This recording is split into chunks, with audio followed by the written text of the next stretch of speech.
Hustisya ang panawagan karon sa pamilya sa Jailguard sa Cebu Provincial Detention and Rehabilitation Center o CPDRC nga gipusil patay kagahapon sa kadlawon. Gani naglisod pa sila sa pagtawat sa nahitabo. Anang report ni Nico Serino. Sa usa ka kapilya sa poblasyon Pardo, gihaya karon ang patayng lawas ni Jesse Castañares. Siya katong jailguard sa CPDRC nga gipusil patay sa may Happy Valley, Barangay Guadalupe, pasado alas 2 kagahapon sa kadlawon. Nasayran nga naka-duty ni atong higayuna si Castañares kay dunay gibantayan nga inmate nga na-admit sa ospital apan gikatahong may gilakaw una kini.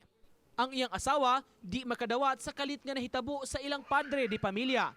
Matod pa, plano unta niyang muuli sa Carcar City pagkabuntag ni ana gikan sa iyang duty. Bisan sila, wa masayod sa motibo sa pagpatay kang Jesse, kay matod pa, wa man kini kontra o gikabingkil. Wala gyud siya kontra sir, wala gyud. May kinintaw akong banas sir.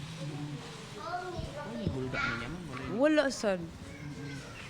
Wa sad ko'y nakakuan ani niya nga nakaaway sa opisina, wa sad ko'y kuan ani niya nga kanang bati. Hustisya sab ang panawagan sa iyang nagbangutan nga amahan. Ay, anak mo na ako. Ginawa ni Mibaw. Kahinumduman, ni atong Setyembre, patay sab ang duha ka jail guards sa CPDRC dihang gibanhigan samtang paingon unta sa korte. Lakip sa nakalas sa ambush sa CPDRC van ang usa ka piniriso nga sakay sab ni atong higayuna. Si Castañares ang ikatulong jail guard nga napatay. Matod sa iyang asawa, human sa unang insidente, gipahimangnuan niya ang iyang bana.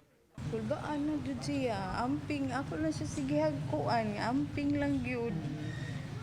Ingon siya nga, mo may akong giskwilahan, mao akong linya sa akong trabaho. Nico Sereno, Balitang Bisdak.